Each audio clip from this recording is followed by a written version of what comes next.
Well, we've already been into it, and we're about to go beyond it, but first we gotta go across it. Was this interdimensional travel fun or not?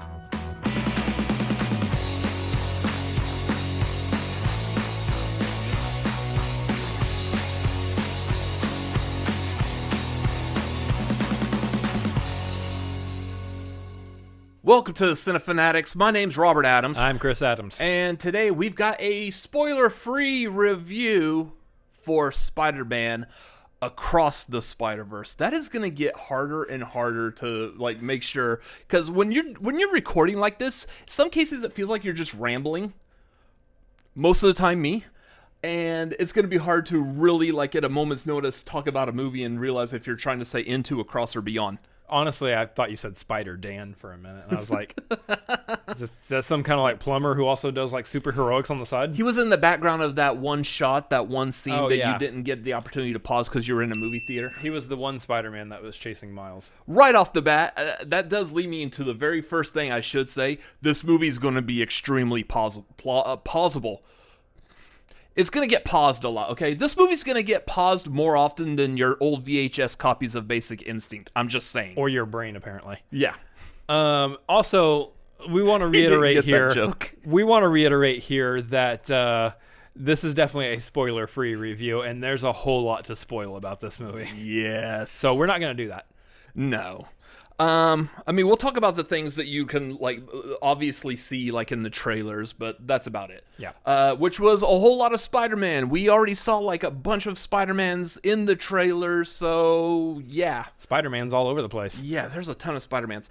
So, let's say right off the bat, this was a good movie. Yeah. It is very enjoyable. If you like the first one, you're gonna love this one, too. It has a very good, much like the first one, this movie has a lot of heart to it. It does deal with a lot of surprisingly, a lot of really personal issues that Miles has to deal with in this movie. But it also expands those personal issues. Spider-Gwen in this, she also has a lot that she is having to deal with within the confines of this. And then you also have Miguel O'Hara, Spider-Man 2099, that has his personal issues as well. You would be forgiven for thinking that this was mostly Spider-Gwen's movie for at least half the movie. Yeah. Because she's almost as vital a character in this movie as Miles is himself. And what they did with her character and how it reflects also, what you were saying, what they did with Miles's character, was immensely enjoyable.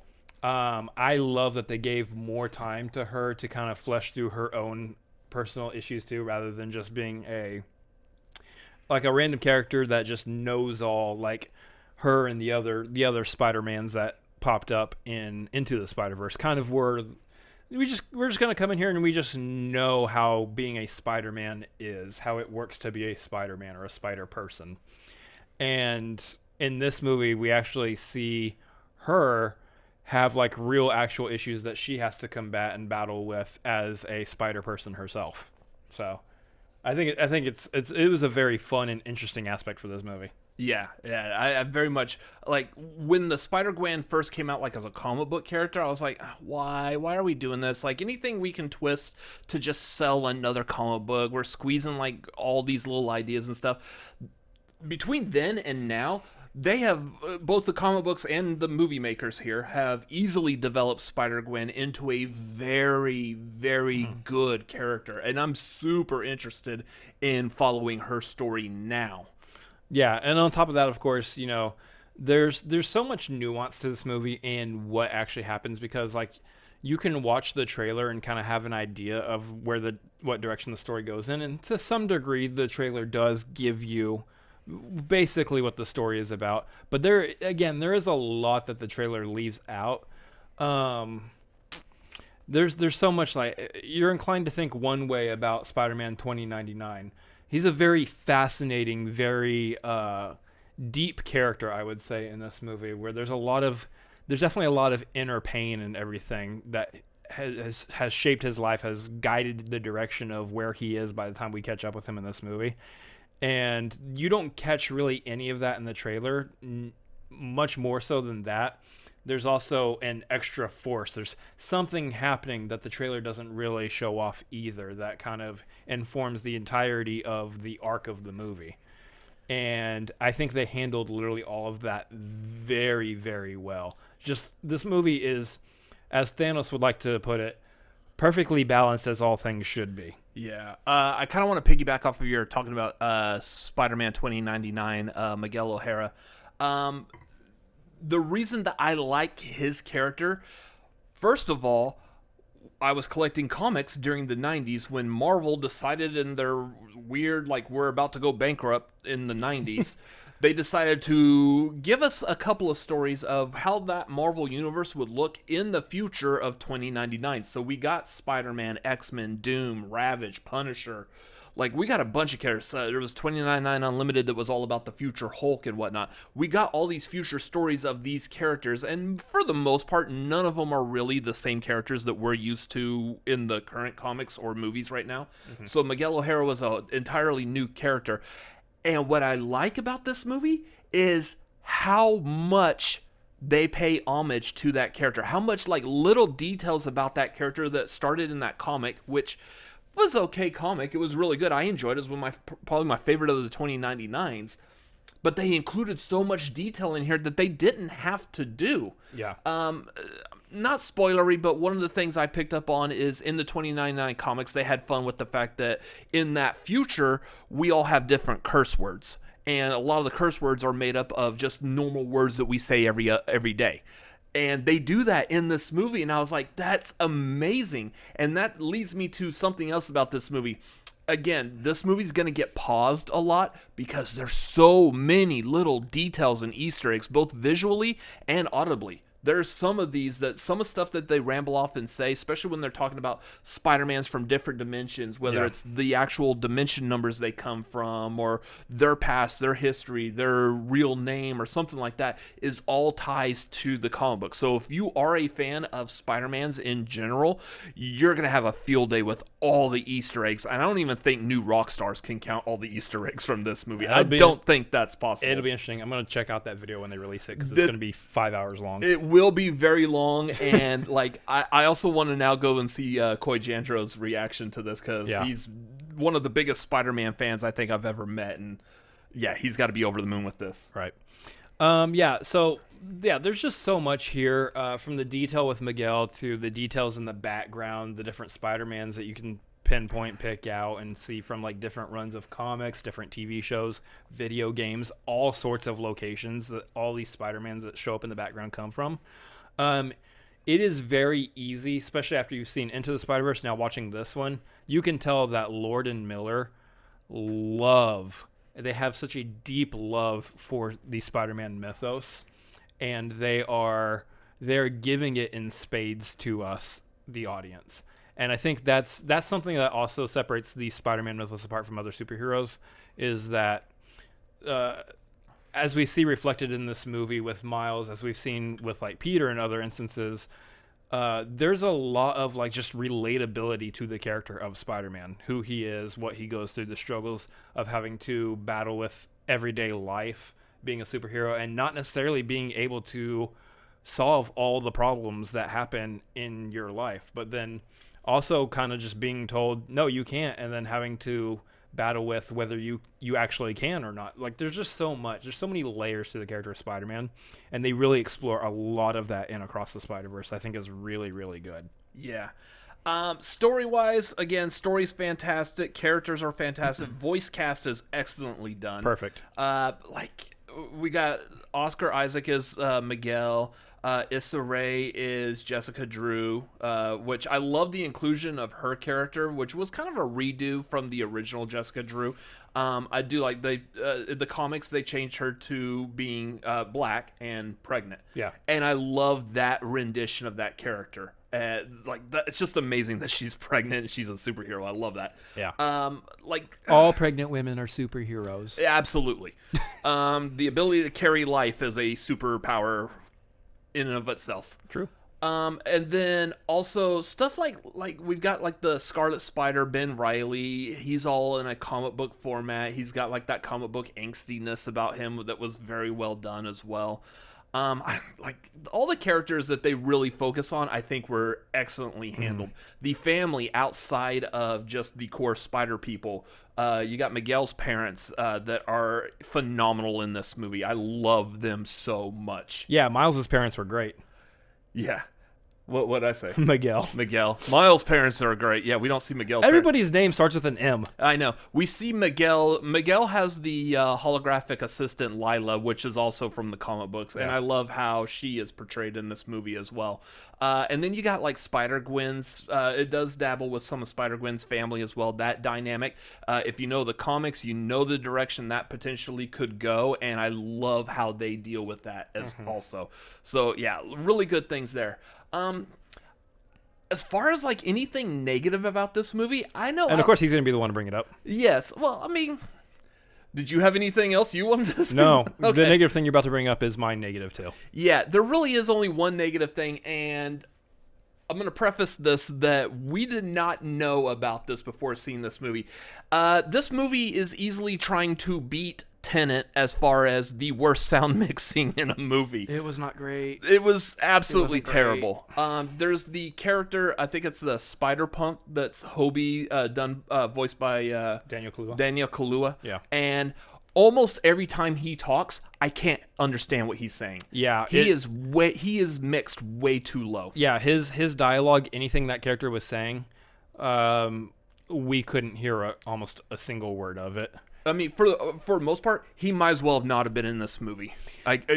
He was there and he would mumble something, and that's it. Yeah, and this is also like an issue across multiple characters. It wasn't just his character. Yeah. There was situations and times where like there was loud music going on, or there was a loud action scene or something, and there's also characters talking during it, and about 90% of what characters are saying in those scenes, you couldn't hear. I think we got enough to understand the gist of the idea, the plot, and everything. It didn't completely detract away from what the movie was trying to convey. But I know there were things that they were saying that were small, like little fun pieces, little bit of nuance, little jokes and ha-has there. Completely lost on us because we couldn't hear it. Yeah. So I hate that. And it's a problem. It's a problem, and I think studios need to take note of this. They need to really nail down and understand what it takes for proper audio mixing, which is weird to say because studios should know how to do this at this point in movie making. But when we've had multiple issues with this over the course of several different movies, and of course we're battling, wondering whether or not it's the theater chain that we go to or not, and finding out online that other people are also having issues with audio with this particular movie. There's something to be said about it does detract away from the movie, because if you're sitting there watching the movie and you're trying to pay attention to what's happening on screen, you're trying to focus in on what the characters are saying, and while you can hear still a decent portion of the movie, but there's enough that's happening consistently that you can't hear it, you then begin to get upset about the fact that you can't hear part of the movie, and that starts taking you out of being able to focus on the rest of the movie that you can hear. And that's an issue. That's a problem, and that is a detractor, I will say, against this movie. I think, honestly, with proper sound mixing, of course, this movie is perfectly fine. Mm-hmm. That is literally the only issue I think that we really have about this movie, is that the version that they gave out to theaters seems to be very imperfect when it comes to the audio side of things. And kind of like what you're saying, studios should know this ahead of time. That's absolutely correct. It should not get to the point where your casual moviegoer is struggling or straining to hear something, or two YouTubers who are doing a review out of their apartment for all, basically. It shouldn't get to us. That should be something that's fixed by multiple layers of quality assurance checking before it gets sent out to the theaters. So I don't know why that happened, but I am seeing more and more people on the internet, on Twitter already, on the first day, already complaining about the sound mixing. And that gets annoying, like, especially for like us. We're sitting there trying to focus on this movie because we know we're going to be coming back and shooting this review for it, and it's kind of hard to write a review or do a review for a movie if you can't hear it. So, that being said, what movie we were able to hear and understand and follow, which still is the wider chunk of the movie. I mean, we're talking about only like some small dialogue here and there that we weren't able to follow along with. We do recommend this movie, clearly. We both really loved it, both highly recommend you check it out. I don't know if there's a world where this kind of blows up a little bit on the internet first and the studio goes, wait, hold on, and then they go in and fix something and send out a new copy to theaters. I don't know if that's a thing that studios ever do, but if that is a thing, then I would say maybe hold off just a minute and see if that happens and then go check out the movie. Yeah, at least give it like a day or two type of thing, just because, again, this is the first day it's been wide release. I didn't hear anything about the mixing coming from any preview screenings, so this might be something just that over the course of like tonight, tomorrow, maybe on into Saturday, this might become more and more of a prevalent thing. And now a lot of times movie studios are able to send copies of movies as a digital file instead of sending like gigantic reels of film. Yeah. So it might be something that they could just go and quickly fix that, tweak it a bit, and reshoot it out to all the studios. Yeah. So, I mean, if that's the case, if that's something that happens, keep your ear to the ground on that. Keep your ear to something. keep your ear to something that you can hear. Because if that's the case, you definitely want to experience this movie in a format where you can clearly hear all the dialogue that's being given. It makes me want to immediately go rewatch the movie again. Besides the fact that I just really loved this movie, and I mean, we were talking about it in the car, we were talking about during our out-of-theater reaction, I do just want to see this movie almost immediately again. We walked out of the theater, and I want to walk right back in and watch it again. Part of it is because, I would like to see if I can catch any of the dialogue I missed, but also because it is just a really fun time. The movie itself is a blast. It is very enjoyable, and it would be worth it to catch again while it's in the theater. You know what's going to be funny, though, is because of the sound mixing issue, watching it again is probably going to feel like rewatching a whole new movie again for the first time. Because you're like, oh, that's cool. That's I didn't catch that. Yeah. Oh, that's funny. I enjoy this even more now. Yeah, that being said, I don't think you don't get these kinds of audio issues on a home release, so I'm sure by home release we will be perfectly fine with the copy that we get. Did Tenet not have any audio issues on home release? Not that I know, but I mean, like, in the format that we watch our movies here in our apartment, we can perfectly hear the audio for these films. So yeah, I also didn't care about watching Tenet again. That movie was just this movie, I though, liked Tenet, but whatever. This movie I do want to watch again, and yeah, I would agree with you. I'd want to watch it again tonight if I could. So that being said, like, I know we want to give a rating to this movie. Yeah. I would say that we don't 100% hold the audio issues against it, because I think I'm not. When you're rating the art form itself, when you're rating the movie itself, you're talking about the story, the plot, the characters, the feeling it gave you, all that stuff. It is a technical thing, but I think it's a technical thing that can be easily fixed, and maybe fixed while it's in the theaters, but will definitely be fixed by the time it comes out for home release. Mm-hmm. So it's like when I've done thumbnails for our videos, I may have messed up on something, released the thumbnail to the public, and then noticed the mess up, and I go quickly fix it and re-upload it, and it's fine. That same kind of an idea, I wouldn't have anyone hold that against me as far as thumbnail design. I'm not holding this against the studios for mixing. I'm just pointing out that y'all should have caught that already. I mean, yeah. So the movie as a whole, I personally, I'm saying it's a solid 9 out of 10 for me. Yeah, I mean, just the audio issues are kind of really the only issue I have. So I don't think that it's necessarily a perfect movie, because I don't know what you would deem or qualify as a perfect movie. Yeah, but so far, the Spider-Verse movies are they're teetering that line there. They're way up there. And if Beyond the Spider-Verse turns out to be just as fantastic as Into and Across, we're looking at one of the best trilogies.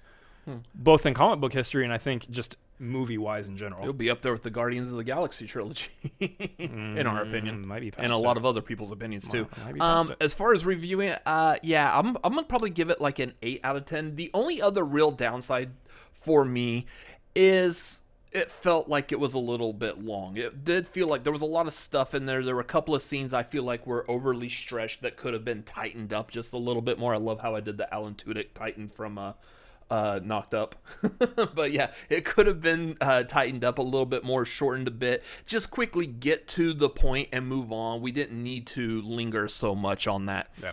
Like, lingering on something just is really long and obnoxious, and you just really should not linger like that. Yes, that's horrible. The movie was absolutely beautiful, absolutely gorgeous. Feast for the eyes, feast for the heart. We said that in our out of theater reaction.